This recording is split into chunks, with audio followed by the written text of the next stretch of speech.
Hi yo! This update is something else, I'd say. Let me just get this out of the way. This patch is filled with lore. From the Archon quest itself to Skirk's story quest, go watch it by the way. And now, the new mode Stygian Onslaught has a lot of lore that connects from all the way back in 2.8 event. I do want to make a commentary video regarding this game mode, but we can talk about that later because first and foremost, we have to talk about the lore behind this mysterious leyline disorder.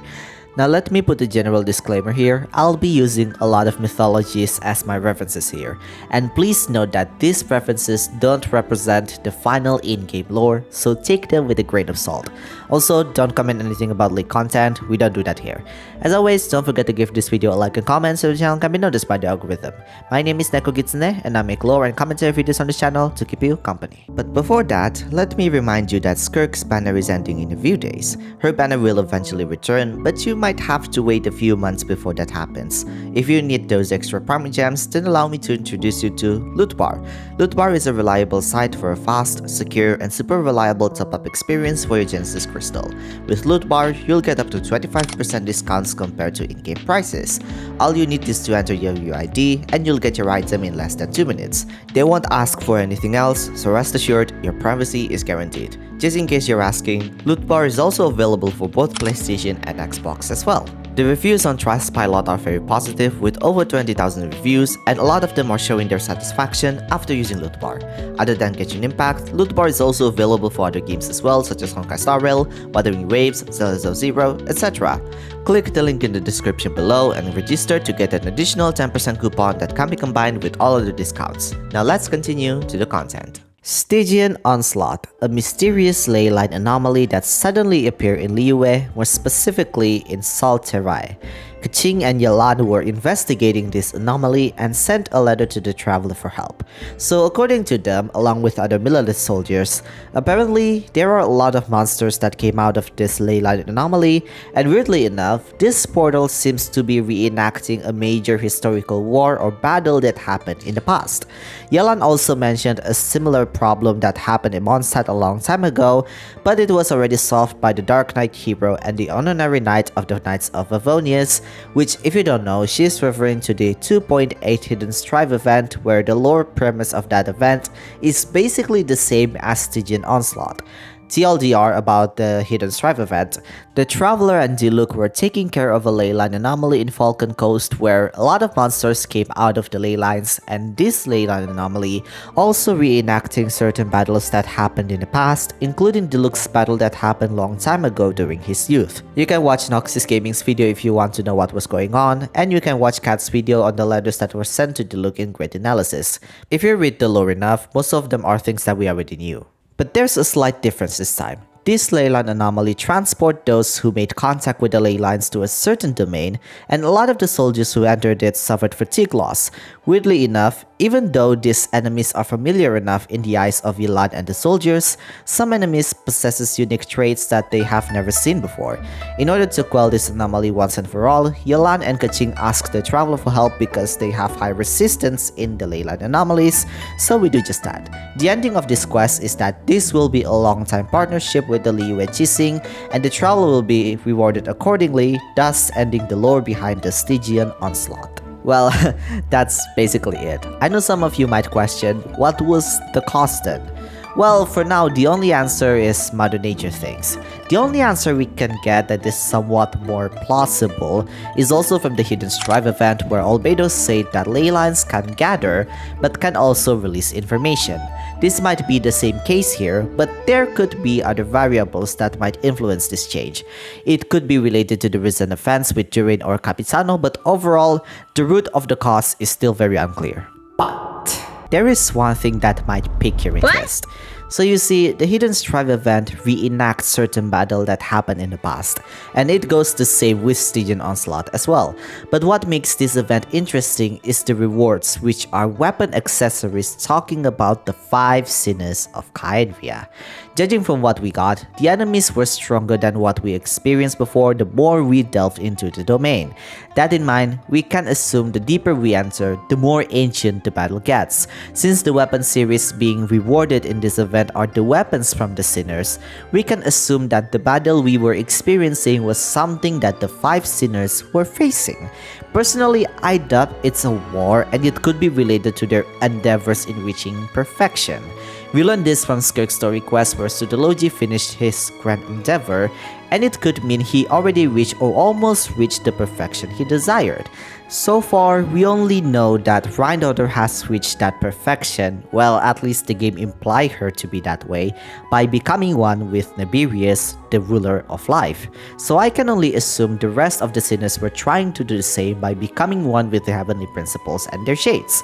At some point, I was expecting this to happen, but I didn't realize that subconscious theory ended up being true since the weapons basically confirmed that theory. Well, to some extent at least, because the sinners were wielding the power that is almost the same as the heavenly principles and the shades. The description of the radiant phantasms, which by the way is the required item to obtain the weapon, is quite interesting because these weapons experienced a tragic battle with their wielder.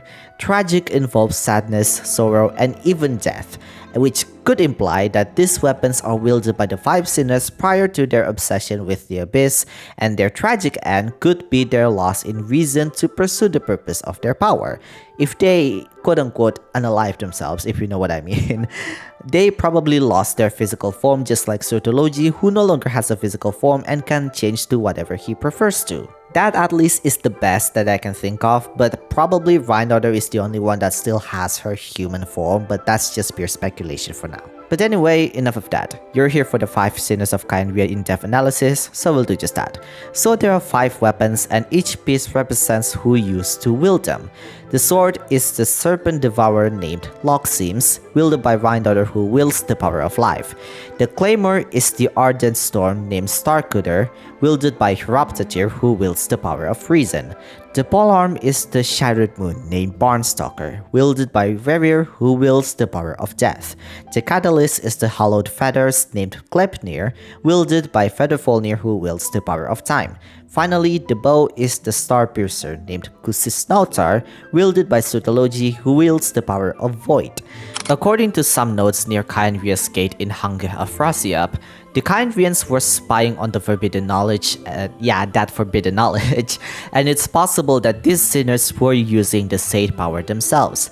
There are 2 versions of these weapons, the basic one and the sublime version one. The sublime version is basically the royal version of the weapon, hence the name sublimed, which basically means they were the expert of their own field, the same description as what Dainsleif said himself during the bedtime story. Now let's explore each sinner one by one, starting with the sinner that we know the least of to the one that we know the most of. Thank you to this comment for being a reference for my research. Due to references I found and the lack of lore behind this character, we'll refer to Hroptatyr as he for now. So Hroptatyr is known as the Wise Sinner by the Khaenri'ahs, and also stated as such in his own weapon. The name Starcutter could be taken from a Norse mythology named Starkad, who is an 8-armed giant or Jotun, but other stories also state him to be the grandson of the Sade giant.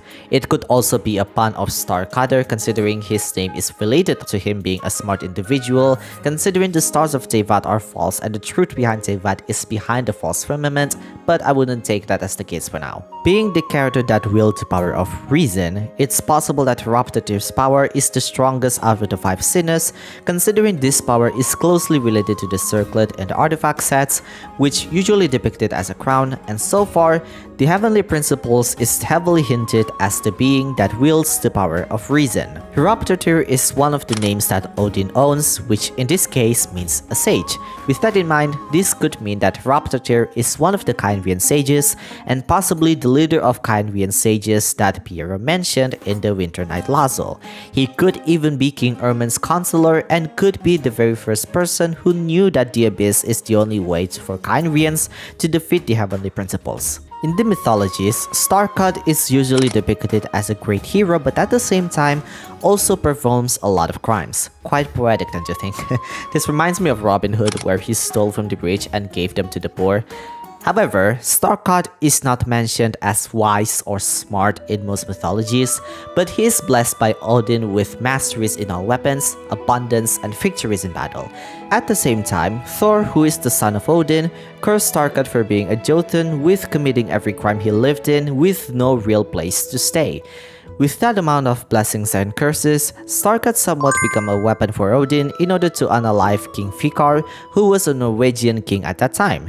Let's take that story and theory craft a little bit here. Since Hroptatyr is a sage, then we can guess that King Ermin blessed him in some way, and he is probably tasked by King Ermin to unalive the heavenly principles. Another possibility could be that Hroptatyr is a strategist. Knowing he wields the power of reason, he could be the one that tasks the other sinners while predicting ways to counter the heavenly principles in some way with their fate shenanigans. Starkudr could be just his weapon in battle, and maybe the power he wields is related to creating clones of himself, just like the heavenly principles who created the shades of themselves. This is the closest I can go for now, but let me know your theories in the comments. The next one is Rerir, who we'll also refer to as he for now due to the lack of lore and from references. So in the weapon, Rerir is referred to as the Moon Hunter. His title is Rerir of Solnari, which could be translated to the Avenger of the Sun, or could be related to Narfi, who is the son of Loki and also a demon of the dead. His name could also be related to corpse based on the Old Norse word, and in the mythology, Rerir is said as someone who avenges his father Sigi, who was unalived by his enemies. However, after he avenged his father, he and his wife have no heir, so the couple turned to Odin and Frigga. In response, they sent one of their wishing maidens to Rerir in the form of a crow and gave him an apple of fertility. Rerir shared it with his wife, and she had an extraordinarily long pregnancy that lasted up to 6 years. Rerir died during a campaign while his wife died from a pregnancy, but a son was born named Volsung, who is the main character of the Volsunga saga. As for Bondstalker, this particular name is the tree from Volsunga series, and the tree itself doesn't really have a huge role other than it was a tree that Odin stepped on, and those who can pull the sword from the tree will receive his gift. The only person who can pull the sword was Volsung's son named Sigmund, and the saga continues. Funnily enough, both Rerir and Hroptatyr have a very strong connection when it comes to their references, being that Hroptatyr was one of Odin's names, while Rerir was referenced by Rerir himself, who sought Odin for help. It's possible that in-game, these two are close to each other, and considering Rerir is a moon hunter according to the weapon, there might be a chance that he had a debt with Hroptatyr, and the only way for him to pay it is by unaliving a moon. If we connect both the Volsunga series and the lore in-game, Rerir's real name is probably not Rerir, and he only took that name to avenge his dead father. His title after all is Rerir of Solnari, which could mean Avenger of the Sun, which is not too far-fetched given avenge is a word related to inflicting harm for the sake of the other person who was harmed. Since Hroptatyr is presumably the person who gave or introduced the sinners the power of the abyss, Rerir was granted the power of death. Another could be that he is an executor in Khaenri'ah, but that's just a pure speculation without basis for now. After the Cataclysm, the ending of these 5 sinners remain ambiguous. All we know, however, is that Rhinedottir has become one with Naberius while Surtalogi is no longer in Tivat, which could imply that they're either on their separate ways or they'll eventually return to reunite sooner or later. As for Rerir, my 2 cents right now is that he is currently the leader of the Wild Hunts.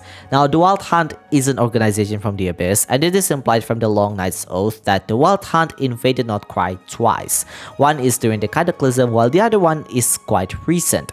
Since the timeline matched quite well, this could mean that Rerir is the new leader of the Wild Hunts, and he was the one that galloped on the night sky according to the Bloom's description. In the Notcry trailer, some of the Notcry monsters look like the undead, which matches with Rerir who wields the power of death. The Behind of Notcry video hinted that the Wild Hunt are coming to Notcry in order to destroy the power of the moon, which so far there's not really a huge reason why, but it's possible that Rerir is also responsible and could be involved in the Wild Hunt somehow. Now we're entering the sinners that we have a lot more information on. Since you made it this far, then I assume you like this video enough, so be sure to give this video a like and subscribe to the channel. Also let me know which sinner you are mostly interested in and tell me the reason why. With that said, let's continue. Next we have Vedrfolnir, which I would say we have pretty decent information on. Vedrfolnir's name came from an Old Norse with the same name, although written differently and with the pronunciation that I cannot really pronounce, who is also described as a hawk sitting between the eyes of an unnamed eagle on top of the Yggdrasil tree. Gleipnir is a bind that holds the mighty wolf Fenrir, and the name Gleipnir has few translations, that being the Entangled One, the Deceiver, Wolflock, and Absurdlock. Vedrfolnir's name and his weapon doesn't really have that much reference that I can work with, but I would say these references are more than enough since we do get pretty decent amount of lore already. So before the cataclysm happened, Vedrfolnir was one of the 6 figures in Kynvia that was carried as the hopes of the nation and was seen as the best of their fields in their respective field of work. Of course, these 6 figures are the 5 sinners prior to their attraction to the Abyss, and Minslif's husband, Dainsleif. Hi Minslif. By the way, this suddenly reminds me of the Pale Princess and the 6 Pygmies, but we can talk about that in a later video. Anyway, Vedrfolnir is an augur according to Skirk's strip marketing. At some point, he was imprisoned and blinded for making an oracle, which in this case could be an inauspicious prophecy about Kynria's future. During this time, Dainsleif was already promoted from Young Knight to a Twilight Knight, and he along with his peers were trying to save Vedrfolnir, but somehow what Dainsleif did was indirectly saving the nation, but how he did it and how the result of the rescue mission goes was remain unknown. At some point of time, whether it's before or after Vedrfolnir's imprisonment, he gave Dainsleif a special ring that can reset his condition, whether it's physically or preserve some of his memories even after experiencing erosion from the curse of immortality.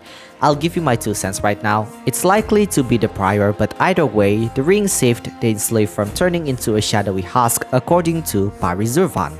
Of course, the rest of what we know is history. We encountered him in Caribert Archon Quest, and his most recent appearance, or mention at least, was during Skirk's story quest where Vedrfolnir tasks Surtalogi to bring Skirk to Teyvat, and apparently the stars will bow down to her. It's also implied that Vedrfolnir was the one that created the stone tablet about the Fontaine prophecy and placed them in the ruins we explored in Fontaine. Now, the name of his weapon is interesting, which is Hollowed Fetters. It could be possible that Vedrfolnir's weapon was part of his restraints when he was free from his imprisonment, and hollowed could mean he was purified at some point. Although I think Vedrfolnir's power is similar to Barbeloth, and if you don't remember, Barbeloth is also a visionary just like Vedrfolnir. Both of them can accurately predict the future, but how they do it might be different. In Barbeloth's case, the way she reads the future is by astrology, while Vedrfolnir is likely using the Abyss. However, I beg to differ. It might be the same way as Barbeloth because the fate of humanity is tied to the stars of Teyvat. Vedrfolnir is already an augur prior to him being a sinner, so it's likely that his source of reading is likely from the stars as well, or he could access the Irminsul in some way since Vedrfolnir's name is originated from a hawk that is sitting on top of the Yggdrasil tree, which is also a reference that the Irminsul tree takes. As for now, what we know is that Skirk is likely going to be an important part of the Sinner's plan since he did specify Surtalogi to take her to Teyvat. I also want to point out that Vedrfolnir's power is that he has the power of time. Unlike Istaroth, who is able to mend time directly with certain constraints, it seems Vedrfolnir's way to do so is a different method because his way to interfere with time is with prophecy, or having someone to do the dirty work for him. If we take Istaroth, the example she did was plant in the sacred Sakura and bring it back to the past by using a different medium, and in this case, it's Makoto's consciousness where time flows differently. The most recent one is by having Diradith meet the Traveler in the Space and Time for You Archon Quest by using a layover Kynvian ley lines, which is also a different time and space. As for Vedrfolnir's case, the way for him to interfere is by creating a prophecy and directly having someone to interfere with this prophecy. For example, in Fontaine's case, everyone is destined to drown. However, Vedrfolnir somehow interfered by having Surtalogi's pet whale to devour everyone in Teyvat. based on what we learn from Skirk's story quest, it's likely like this. Surtalogi brought his speed-up pet to the Primal DLC, and Skofnungr suits some of the parts of the narwhal's body to his heart. At some point of time, Tartaglia awakened the whale and Skirk trained him. The moment the whale is fully awakened, it will rise the water levels of Fontaine and devour everyone, but was interfered by Tartaglia, Uvalet, and the Traveler, who is the known descender.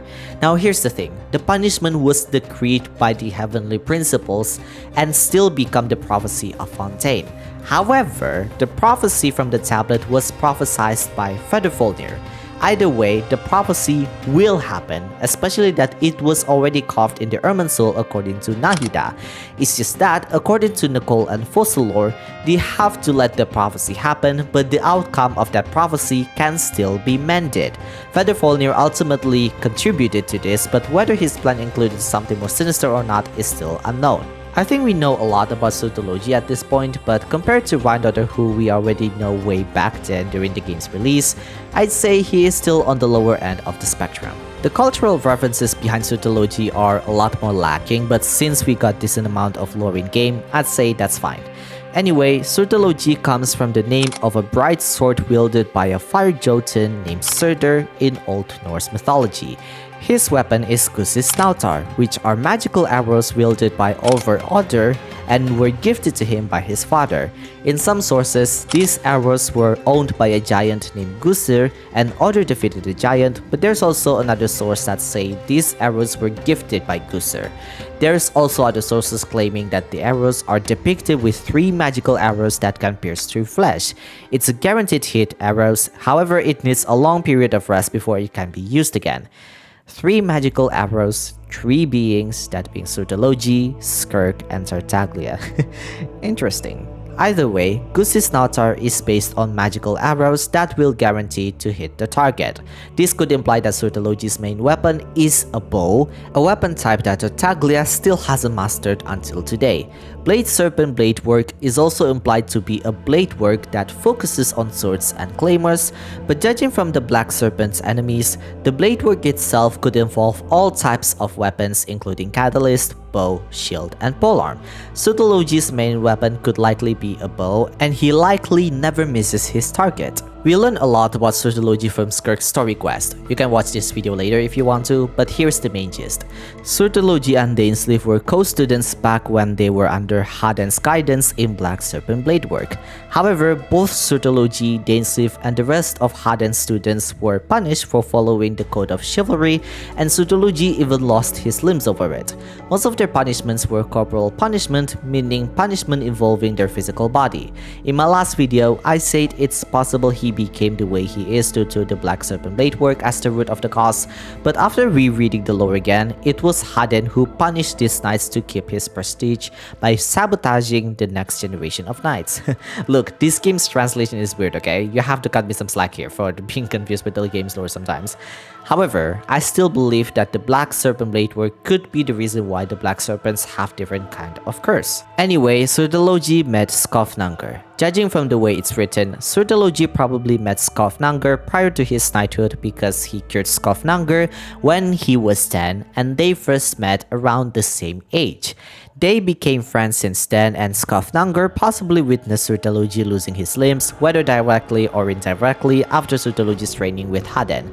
At some point of time, Vedrfolnir made a prophecy that Surtalogi will have a disciple, and later after that, the cataclysm happened and the rest is history. I already told you about the narwhal shenanigans in Vedrfolnir section, but I think this goes to say that both Vedrfolnir and Surtalogi are still closely in touch with each other. That or Surtalogi just do what Vedrfolnir asks him to, which in this case relates to the all-devourer narwhal and brings his disciple to Tevad, that being Skirk. However, there's one thing mentioned by Skofnungr. Apparently, after Surtalogi's grand endeavor, he offered Skofnungr to cure the curse of immortality from him. We have no idea what this grand endeavor is, but like I said, it could be related to him achieving the perfection he wanted. I would assume it's related to obtaining the ruler of space's power, or it literally be from the power of the abyss. Either way, Surtalogi has the power that can break the curse of immortality, and it seems Skirk can also do the same judging from her lines when talking with Skofnangar, and it could be possible that all of the sinners can do the same thing as well. Surtalogi is quite odd in my opinion because he is clearly one of the nicest characters we know of so far, but due to the trauma and probably the influence of the abyss, he is what he is today. I only say he is a nice guy because Skofnangar described him as someone who always smiled and encouraged him to keep on fighting. Not only that, he offers to break Skofnangar's curse, something that we know is impossible to do. Like seriously, all he wanted to do was to become a knight and he lost his limbs over it due to Haden's Creed.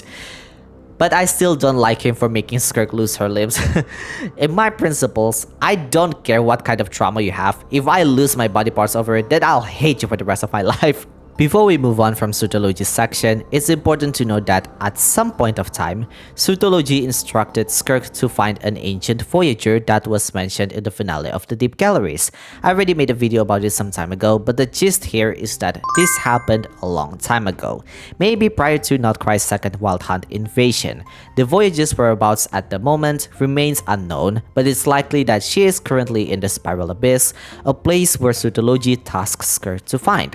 This voyager likely has something related to the Sinner's plans, and as of now, the voyager or the youth's fate after the act of rebellion remains unclear. Whether they're unalived or missing, there's no information on that, and the only clue we have is that the first angel and the voyager, or the youth in this case, maybe both of them, have their memories completely wiped. But that's based on a legend, so the youth or the voyager's fate still remains unknown. Finally, the sinner we know the most of, Rhinedottir, also known as Gold, and admittingly, the most mythology I have to read for this video.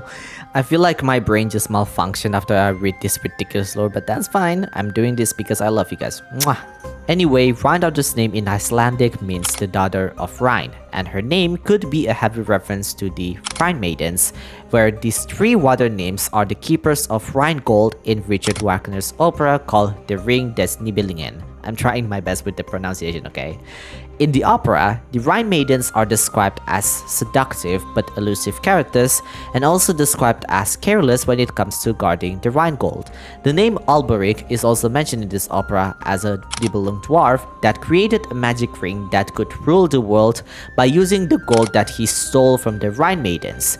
The ring was then stolen by a god Wotan, but then Alberic cursed it so that anyone who doesn't have the ring will covet it, anyone who does have the ring will live in fear of losing it, and ultimately lose their life for protecting it. So it did just that. Wotan stole the ring to pay his debt to the giants for creating his fortress Valhalla, but he soon tries to get it back from the giants. Eventually his mortal grandson Siegfried obtained the ring from the giants by unaliving them, but he was then slain by Alberic's son Hagen, who wanted the ring for himself. At some point of time, a Valkyrie, who was Siegfried's wife, obtained the ring, returned it back to the Rhine Maidens, and they lifted the curse by using the Rhine river banks, while the Valkyrie committed evaporating self from existence, if you know what I mean. Wink wink. At the end, Hagen tried to covet it, but soon ended his life by drowning. In the end, the era of gods ended and Valhalla was destroyed. Only the Rhine Maidens and Alberic that remains alive. As for her weapon, Logsims is another name for Jormungand, who is one of Loki's children and known as a sea serpent. The serpent was said to be so large that it can grasp the whole planet with its tail. The name of this weapon is Serpent Devourer, which could imply that Rhinedottir slain a dragon before or used a part of the serpent to create this sword. With the way these names are made, there are theories that the ring that Dainsleif holds could be related to the Dragon King Nibelung, but the proof of this is still very surface level for now, considering the proof is only based on the state mythology, and this ring was given to him by Vedrfolnir. But knowing the origin of these names, it's very likely that Rhinedottir's experiments are related to using Nibelung's body, since the lore so far mentioned that serpents and dragons are within the same family. And we do see the proof of that based on all the dragon sovereigns we knew of so far. Since all of the sinners and Dainsleif were the best of their peers and likely to be friends, then Rhinedottir could be the one that created the ring, and Vedrfolnir gave it to Dainsleif based on the prophecy he saw. After all, the ring is said to reset Dainsleif's condition, which is tightly related to the power of life, something that Rhinedottir wields the power of. Her role as a sinner during the Cataclysm is that she unleashed her abyssal creations to the world, but whether she unleashed them first or her creations traveled to the surface first is still remain unclear, but nonetheless, her creation is the main reason why she is deemed as one of the 5 sinners of Khaenri'ah, and her creation is one of the main reasons why the Cataclysm happened. This matches with Capitana's words to Renova that the Cataclysm happened because the 5 sinners were the ones that exploited the power of the Abyss, and it's hinted many times that they're the one that made the Cataclysm happen along with King Irmin's thirst in power by using the Twin as the vessel for unlimited abyssal power according to Wings of Fate's course intertwined. Another thing to note is her life after the Cataclysm. So after all of that event, the sinners seem to have gone their separate ways, especially Rhinedottir, who created Albedo as her perfect creation and taught him everything she knew about alchemy. It's also implied that she wrote the 3rd volume of The Little Witch and the Undying Fire, and it's likely that she wrote it prior to her finding Nabirius' heart. As for her appearance, this one is odd because there really isn't much to go with other than she presumably has blonde hair based on Albedo's appearance and her title being gold. Although Albedo also said that she doesn't really like to show herself. However, since she herself created Albedo and is even a member of the Hexen Circle, we can safely assume that she at least still has her physical body intact.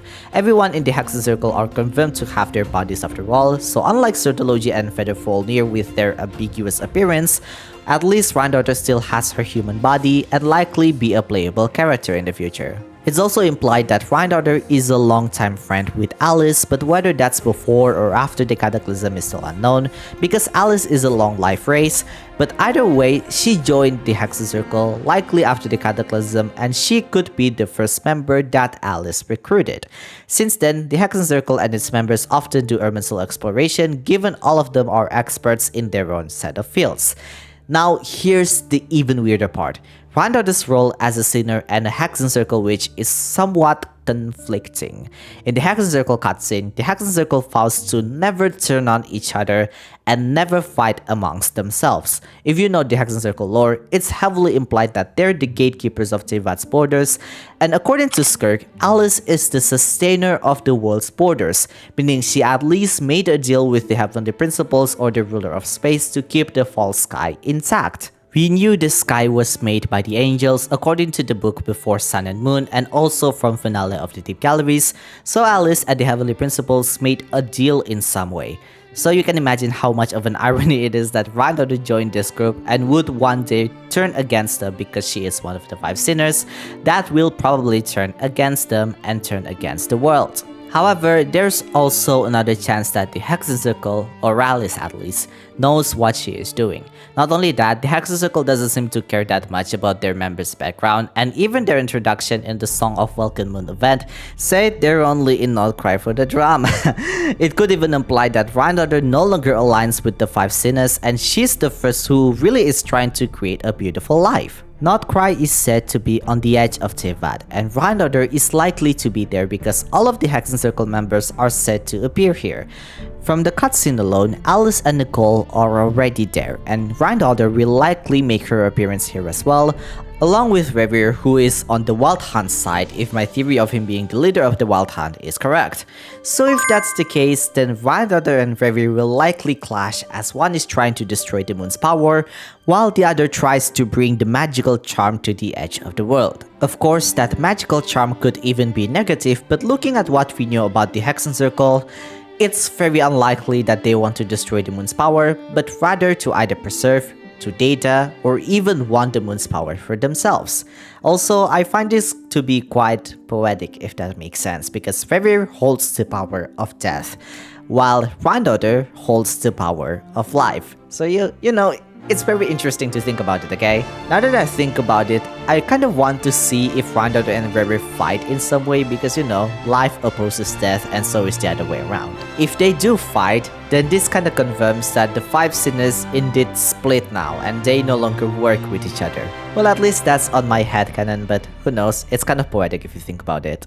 Now you know the lore behind the sinners along with theories I have. So what is their true end goal? It goes without saying that they hunger for power, same case with King Ermin. They're the main reason why the cataclysm happened after all, but the thing that leaves me puzzled is their respective power. It's implied in the weapon series that they have their power prior to Rhinedottir's achievement in becoming one with Naberius, so it's likely they were trying to imitate the heavenly principles and soon rule over Tivat. The lore so far never states Surtalogi to devour the ruler of space, and neither Vedrfolnir tries to become one with Istaroth.